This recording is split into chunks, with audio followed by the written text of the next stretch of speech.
The next article comes from marketplace.org. It is an interview, and it states student loan debt adds to racial wealth disparities, research finds. And the interview is between Fanaba Ado and David Brun Kyle. I'm not sure how to pronounce his last name. I apologize, David. But the article opens up stating, while the pandemic has forced some to take a break from college to reduce expenses or save money, the burden of growing student debt was an issue long before COVID. And research suggests that there is a growing racial inequality problem with student debt. And our good friend, Mr. Julian Gordon, talks about this quite often. And Boyce talks about this too, quite a bit in terms of taking our best and brightest and putting them under so much debt that they can never get out of it. And this interview really talks about that. So you can either read the interview, and I believe that you can play it directly here from marketplace.org. Fanaba Ado, she says, our research has found that Black borrowers tend to borrow the most. They tend to have higher loan balances, and they have the highest rates of default and delinquency while in repayment.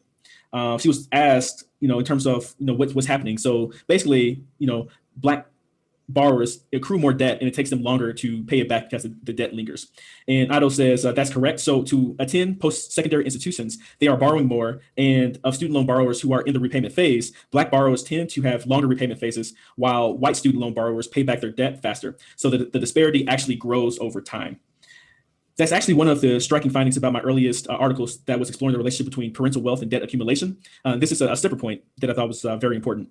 And here's the point. White young adults who went to college and took on debt, as their parental wealth increases, they took on less debt, right? We did not find any evidence to support this is the same relationship among Black borrowers. Black borrowers who came from higher net wealth households, we did not see them taking on less debt to attend college. So that's very interesting. So no matter if you grew up poor or if you grew up middle class or rich, if you're Black, you're still taking on a very similar amount of debt, compared to poorer borrowers that come from less income households. And that's not this true for white families. So the more money a white family makes, the less money and the less straddled with debt the borrower is actually going to have to be, which is the actual student. So that was the most intriguing thing that I found throughout the entire interview in terms of statistics.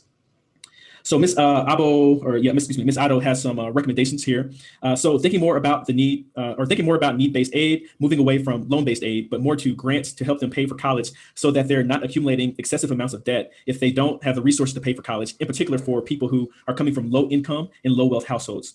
There was another thing in terms of thinking about the repayment part, and her solution about repayment has to do with the labor market discrimination. We want to think about labor market discrimination in particular. There's very strong evidence to suggest that Black graduates have higher rates of unemployment compared to white students without a college degree. So that is all tied to the ability to earn a living and have income that allows you to pay back those debts in a reasonable amount of time. So check this article. This is a full interview, or you can listen to it here from marketplace.org. The link is in the description.